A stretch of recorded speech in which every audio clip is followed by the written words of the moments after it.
வணக்கம். இன்றைய முக்கிய செய்திகள். இலங்கை சென்ற புதுச்சேரி முதல்வரின் பாராளுமன்ற செயலர் திரு ஜான்குமார் எம்எல்ஏ அவர்களுக்கு இலங்கை விமான நிலையத்தில் அவரது பிறந்த நாளை முன்னிட்டு உற்சாக வரவேற்பு அளிக்கப்பட்டது. புதுச்சேரி முதல்வரின் பாராளுமன்ற செயலரும் காமராஜ் நகர் தொகுதி சட்டமன்ற உறுப்பினருமான திரு ஜான்குமார் அவர்களின் பிறந்தநாள் விழா அவரது ஆதரவாளர்களால் மற்றும் தொண்டர்களால் புதுச்சேரியில் வெகு விமர்சையாக கொண்டாடப்பட்டது.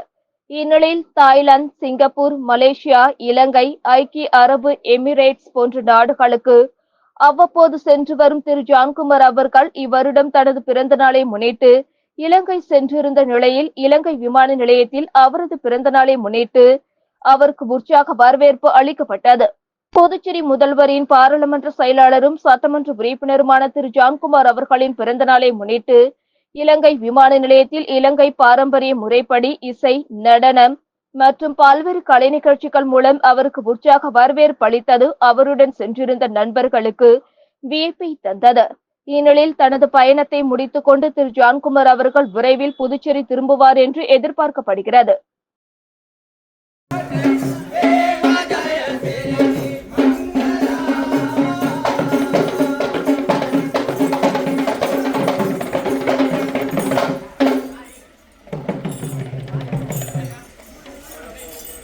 புதுச்சேரி முதல்வரின் பாராளுமன்ற செயலர் திரு ஜான்குமார் எம்எல்ஏ அவர்களின் பிறந்த நாளை முன்னிட்டு முதலியார்பேட்டை தொகுதி கட்சி அலுவலகத்தில் இலவச புடவை மற்றும் இனிப்புகள் வழங்கப்பட்டது.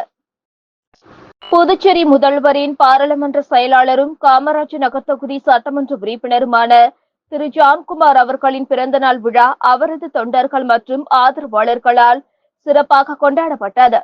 அதன் ஒரு பகுதியாக புதுச்சேரி முதலியார்பேட்டை தொகுதியில் உள்ள கட்சி அலுவலகத்தில் திரு ஜான்குமார் அவர்களின் பிறந்தநாள் விழா கொண்டாடப்பட்டது. நிகழ்ச்சியில் நெல்லித்தோப்பு தொகுதி பாஜக தொழிற்சங்க தலைவர் மதன் தலைமையில் நெல்லித்தோப்பு தொகுதி சட்டமன்ற உறுப்பினர் திரு ரிச்சர்ட்ஸ் ஜான்குமார் முன்னிலையில் பொதுமக்கள் சுமார் 500 நபர்களுக்கு இலவச புடவை மற்றும் இனிப்புகள் வழங்கப்பட்டது. புடவை மற்றும் இனிப்புகளை பெற்றுக்கொண்ட பொதுமக்கள் புதுச்சேரி முதல்வரின் பாராளுமன்ற செயலாளரும் சட்டமன்ற உறுப்பினருமான திரு ஜான்குமார் அவர்களுக்கு தங்களது மனமார்ந்த பிறந்தநாள் வாழ்த்துக்களை தெரிவித்துக் கொண்டனர். நிகழ்ச்சியின் போது திரளான சட்டமன்ற உறுப்பினர் திரு ஜான்குமாரின் ஆதரவாளர்கள், தொண்டர்கள் மற்றும் தொகுதி பாஜக நிர்வாகிகள் திரளாக உடனிருந்தனர்.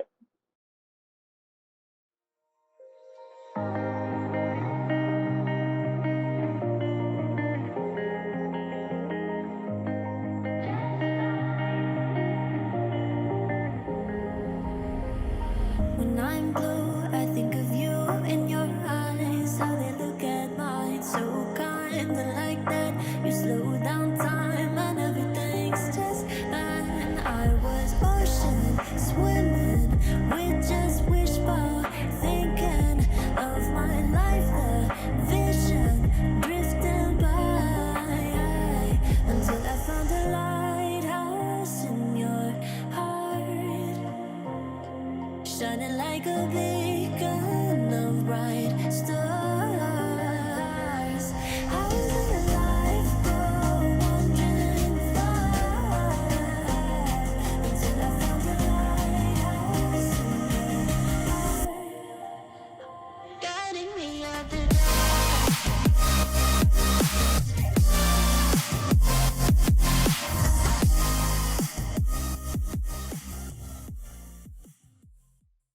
புதுச்சேரி முதல்வரின் பாராளுமன்ற செயலரும் காமராஜ் நகர் தொகுதி சட்டமன்ற உறுப்பினருமான திரு ஜான்குமார் அவர்களின் பிறந்தநாளை முன்னிட்டு காமராஜ் நகர் தொகுதி தலைவர் கோகுல கண்ணன் ஏற்பாட்டில் மணக்குள விநாயகர் கோவிலில் தங்கத்தேர் இழுத்தும் சிறப்பு பூஜைகள் செய்தும் தொண்டர்கள் பிறந்தநாளை கொண்டாடினர்.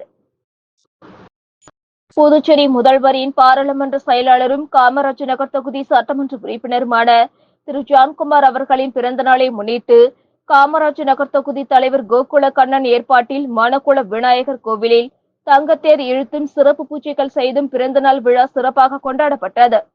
நிகழ்ச்சியில் நெல்லித்தோப்பு தொகுதி சட்டமன்ற உறுப்பினர் திரு விவிலியன் ரிச்சர்ட்ஸ், பாஜக தலைவர் விஜயராஜ் மற்றும் சாரம் வார்டு பாஜக பொறுப்பாளர் ஸ்கைசாட் ரவி, ராஜாராம், காமராஜ் நகர் தொகுதி நிர்வாகிகள், மகளிர் அணி நிர்வாகிகள், நெல்லித்தோப்பு தொகுதி பாஜக நிர்வாகிகள் மற்றும் சட்டமன்ற உறுப்பினர் அலுவலக ஊழியர்கள் கலந்து கொண்டனர். Downtime and everything's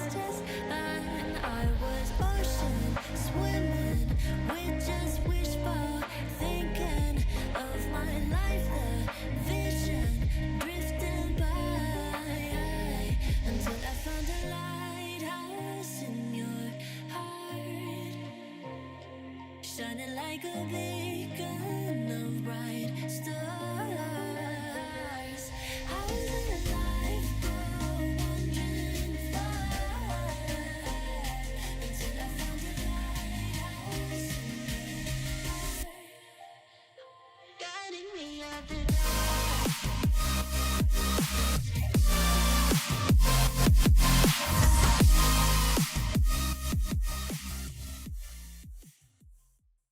மொஹரம் பண்டிகை இன்று கொண்டாடப்படுவதை முன்னிட்டு புதுச்சேரியில் உள்ள இஸ்லாமிய மக்களுக்கு புதுச்சேரி முதல்வரின் பாராளுமன்ற செயலர் திரு ஜான்குமார் வாழ்த்து தெரிவித்துள்ளார்.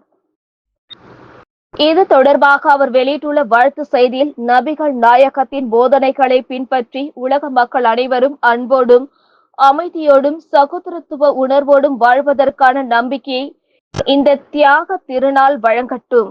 நம் அனைவரது வாழ்விலும் அருளும் மகிழ்ச்சியும் செழிக்க வாழ்வதற்கான புதிய தொடக்கமாக இந்த இஸ்லாமிய புத்தாண்டு அமைய வேண்டும்.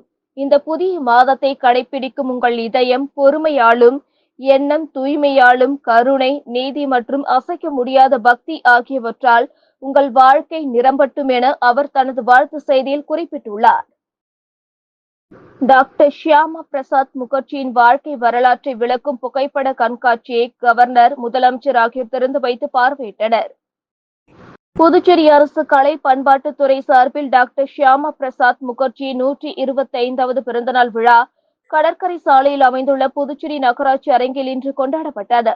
இதனையொட்டி அலங்கரித்து வைக்கப்பட்டிருந்த டாக்டர் ஷியாமா பிரசாத் முகர்ஜியின் திருவுருவப் படத்திற்கு துணைநிலை ஆளுநர் கைலாஷ்நாதன், முதலமைச்சர் ரங்கசாமி, சட்டப்பேரவை தலைவர் செல்வம், சட்டப்பேரவை துணைத் தலைவர் ராஜவேலு, பாராளுமன்ற மாநிலங்களவை உறுப்பினர் செல்வ கணபதி, சட்டமன்ற உறுப்பினர் சரவணன் குமார், தலைமை செயலர் டாக்டர் சரத் சவுகான் ஆகியோர் மலர் தூவி மரியாதை செலுத்தினர்.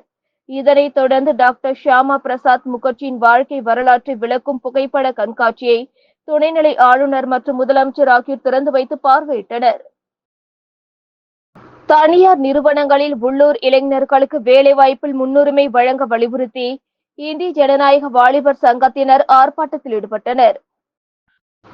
இந்திய ஜனநாயக வாலிபர் சங்கத்தின் மண்ணாடிப்பட்டு கொம்யூன் கமிட்டி சார்பில் பல்வேறு கோரிக்கைகளை வலியுறுத்தி திருவண்டார் கோயில் கடைவீதியில் கண்டன ஆர்ப்பாட்டம் நடைபெற்றது. இந்திய ஜனநாயக வாலிபர் சங்கத்தின் மண்ணாடிப்பட்டு கொம்யூன் கமிட்டி தலைவர் சுபேஷ் கிருபாகரன் தலைமையில் நடைபெற்ற ஆர்ப்பாட்டத்தில் கமிட்டி பொருளாளர் புகழேந்தி, துணைத் தலைவர் ஜீவன் முன்னிலை வகித்தனர்.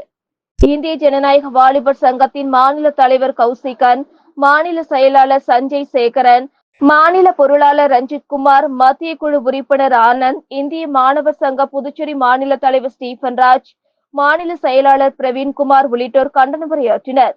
புதுச்சேரி மாநில அரசு துறைகளில் உள்ள 10,000க்கும் மேற்பட்ட காலி பணியிடங்களை உடனடியாக நிரப்பிட வேண்டும். இளைஞர்களுக்கு வேலை கிடைக்கும் வரை வேலையில்லா கால நிவாரணமாக மாதம் ரூபாய் 5,000 வழங்கிட வேண்டும். இளைஞர்களின் எதிர்காலத்தை சீரழிக்கும் கஞ்சா போதைகளுக்கு அடிமையாகி கொலை, கொள்ளை போன்ற நாசகர செயல்களில் ஈடுபடுவதை தடுத்திட வேண்டும். மண்ணாடிப்பட்டு பகுதியில் உள்ள தொழிற்சாலைகளில் படித்த உள்ளூர் இளைஞர்களுக்கு வேலை வாய்ப்பில் முன்னுரிமை வழங்கிட வேண்டும் உள்ளிட்ட பல்வேறு கோரிக்கைகளை வலியுறுத்தி கண்டன ஆர்ப்பாட்டம் நடைபெற்றது. புதுச்சேரி தமிழ் உரிமை இயக்கத்தினர் கடைகள் மற்றும் வணிக நிறுவனங்களின் பெயர் பலகையை தமிழில் அமைத்திட வலியுறுத்தி வாகன பரப்புரையில் ஈடுபட்டனர். புதுச்சேரி, காரைக்கால் ஆகிய பகுதிகளில் இயங்கும் கடைகள் மற்றும் வணிக நிறுவனங்களின் பெயர் பலகையில் தமிழில் பொறித்திட அரசு ஆணை பிறப்பித்தும் கடைகள் மற்றும் வணிக நிறுவனங்களின் உரிமையாளர்கள் அதனை கடைபிடிக்காமல் செயல்பட்டு வருகின்றனர். இந்த நிலையில் கடைகள் மற்றும் வணிக நிறுவனங்களின் பெயர் பலகைகள் தமிழில் அமைத்திட வலியுறுத்தி தமிழ் உரிமை இயக்கத்தின் சார்பில் புதுச்சேரி நெல்லித்தோப்பு மீன் அங்காடி அருகிலிருந்து புதுச்சேரி முழுவதும் வாகன பரப்புரையில் ஈடுபட்டனர். இந்த பரப்புரை நிகழ்ச்சியில் தமிழ் உரிமை இயக்கம் தலைவர் பாவாணன், செயலாளர் மங்கேட் செல்வன், நெறியாளர் தமிழ் மன்னன் மற்றும் முத்துக்கண்ணு, தீனா, வீரமணி, அப்துல்லா, ஆறு செல்வன், இனாமுல் ஹசன், சுகுமாரன், கபிலன், மோகன், நெடுங்கோ, வேல்சாமி, தமிழ் நெஞ்சம் மற்றும் தமிழ் உரிமை இயக்கத்தினர் பலர் கலந்து கொண்டனர்.